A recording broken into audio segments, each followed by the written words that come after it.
Hi, this will be the review of Digital Frontier by Negative Zero, one of the Team Liquid Map Contest 10 finalists for the standard category. Well, we have already seen the other couple maps by couple. Yeah, it was 2. He got 3 in the finalist. Other couple maps by Negative Zero.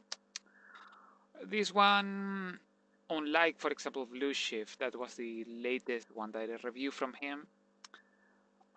This one has a couple of things in the standard, but first than anything, the most important thing, obviously, and that is the mineral lines in the main base. For main bases, try to do this meme with the mineral lines in order to allow for worker stacking. I love to pick up little things like that that annoy the map maker. So this allows for players to micro their workers and be able to survive more easily in case of any kind of rush and whatnot. This Bespin geyser looks like kind of inefficient because we all have gotten ourselves used to getting like this in line with the Bespin geysers and but it isn't. It is like fine. Regarding the map itself, it is a beautiful map. I don't really like the colors themselves, but that's fine. Yeah, regarding the aesthetic as well, it could have like better used. Oh, there is an ant in here. It could have better used like more aesthetics in the borders, like kind of like Phantasm or Enigma. Like Negative will know what map they are. Something like more digital. I know that the Digital Frontier goes back to Tron, and he could have also used as well like something like a rock, like some solid bluish rocks in the borders. But yeah, regarding the map itself, I like that he sometimes breaks away from the standard mineral lines in order to like use better the space. That is something that I consider like more map makers should do, but at the same time don't, because you need to like have like serious experience in order to do it well. This one is like a kind of well placed stuff. For example, there are no cannon rushes in here, and that is good. There might be like a little bit too much space in here, but that's fine. Also, the Bespin geyser looks inefficient, but it isn't. Regarding natural base, first hatcheries, creep. As you can see, it can be wallable by Stark, and that is a plus. The thing also can't be, the town hall itself can't be reached by siege tanks, but the gas can. Oh, there it goes. Hide the creep. The gases can't be reached, but the town hall themselves can't. It always is annoying when like the ram drops like stuff in here and uses the siege tanks to like snipe the thing, but it's fine. This is a problem. I don't remember if I fixed it in the quality assurance phase. I don't remember, but that's problematic. It needs to be fixed. It needs to be fixed.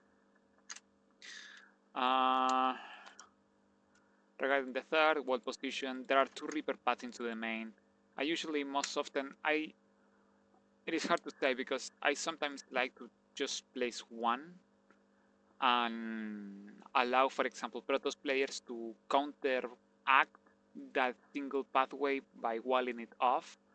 And it is like a little bit of counterplay. If you know your opponent will be Terran, you can like play around with that. And in this case, because there are 2, you can't, Protoss players can't just wall it off. And it allows for Protoss players to like avoid the Terran scouting, but at the same time, its buildings will be like exposed to any kind of like marauder harassment or whatever. But that's not much of a problem. That is like me talking personally. Regarding the thirds,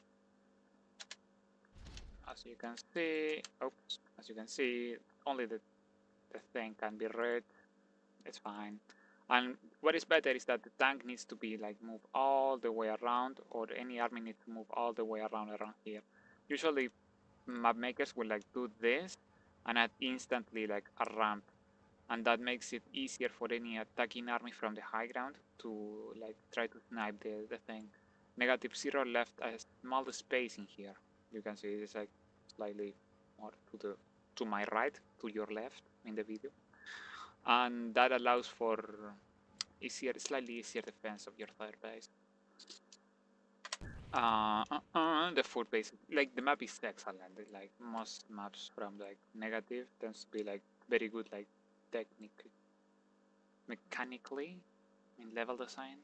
But yeah, it is very well executed. Spacing here, it can be annoying with drop.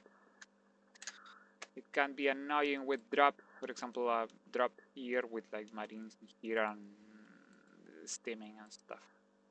But that's fine because you can't place like you can't really wall this off against, for example, cannon rush. This is kind of well positioned. The spacing is like very well. One of the things that I really want to talk about this map, it is in the center and the rock that the map has. I don't want to say that they are like badly placed. I don't even really disagree with the positioning themselves, but it's like a variation of the rock I think could have been better than it is right now.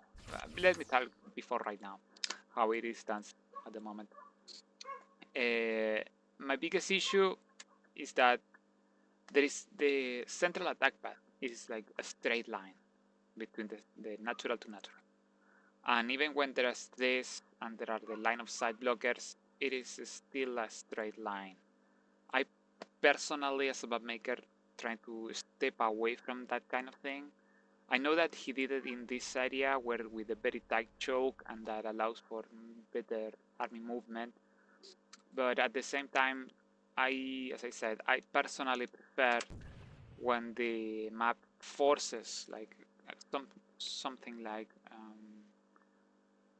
similarly to Cloud Kingdom or something like that, that forces the army towards the sides of the map and towards the side in order to allow for the players to play more in the map itself.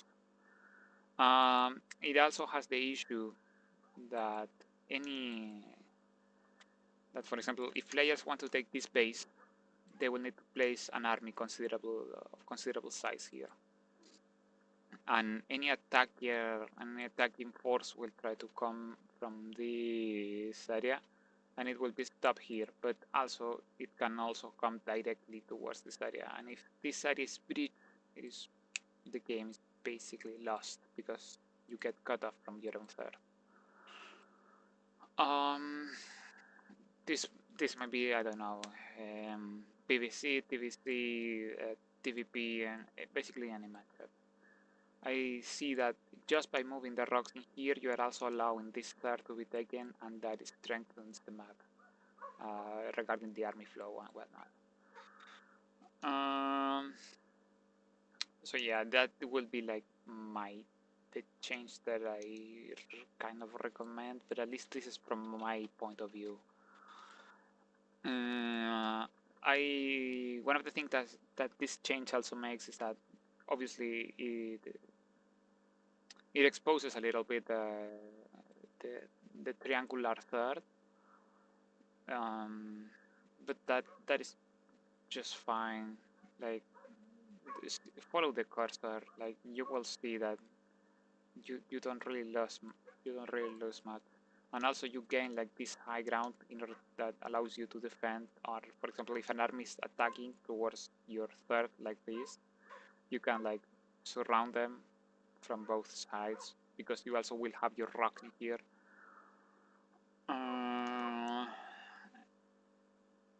The center becomes like the center rocks when this change is done also become like kind of redundant, but they could also be moved slightly there. Oh, also that small change, maybe add a small high ground like here or here in order to allow, for example, an easier forward. because players in Legacy 2008, like 2018, love their rather easy 4 bases.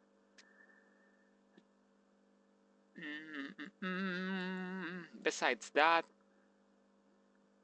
like I have already said, that I think the map is like very well executed regarding spacing, regarding basically everything except that the rocks that I don't really like, but they are fine as they are now. It is there was an English word for this, but I forget it. It's okay. Besides that, look, technically this area, no, it like I was going to say maybe liberators, but you can, I'm not sure if it will be picked up nicely. There it goes. There is like enough space that liberators won't be a problem. As you can see, there is like enough space in every single base so that liberators won't be a problem. That is very well executed.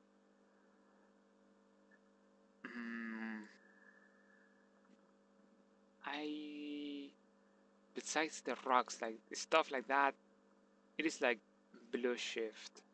I can't really say much about it because I consider that to be like very well executed. This needs to be fixed. I already said it.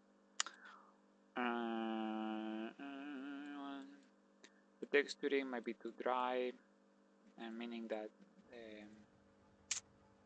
the colors themselves are like there is the entire theory that blue and orange, or cyan and orange, cyan and purple, with try to be are colors that we naturally are drawn into regarding, for example, color theory and stuff like that. But that I think that wells into the fact that I don't really like the tones of the orange and the blue, but that's fine. Like it's fine. Maybe change the Bespin geysers, at least in like certain levels for the platform ones. Like I know that Negative really likes like this model of the purifier Bespin geysers, but yeah, I think that is basically it. There is like only the rock, the bugging here, the mineral lines in the main. I need to check this if I don't remember if I... Yeah, it is well positioned, I think. How was it done for this? No. There was a way to select only one single. It's okay. Even this line of side blockers in here, it is like well positioned. Because for example, an army that tries to attack in here the defender will try to control this area. So this blocks, for example, easy movement for the attacker instead of the defender. Yeah, I think that is basically it. This has been a small... It's okay. This has been a small review of Digital Frontier, one of the Team Liquid map contest and finalists of the standard category. One of the most solid maps that I have seen like in a while. But it's like very standard, so it's understandable. But yeah guys, see you in the next one.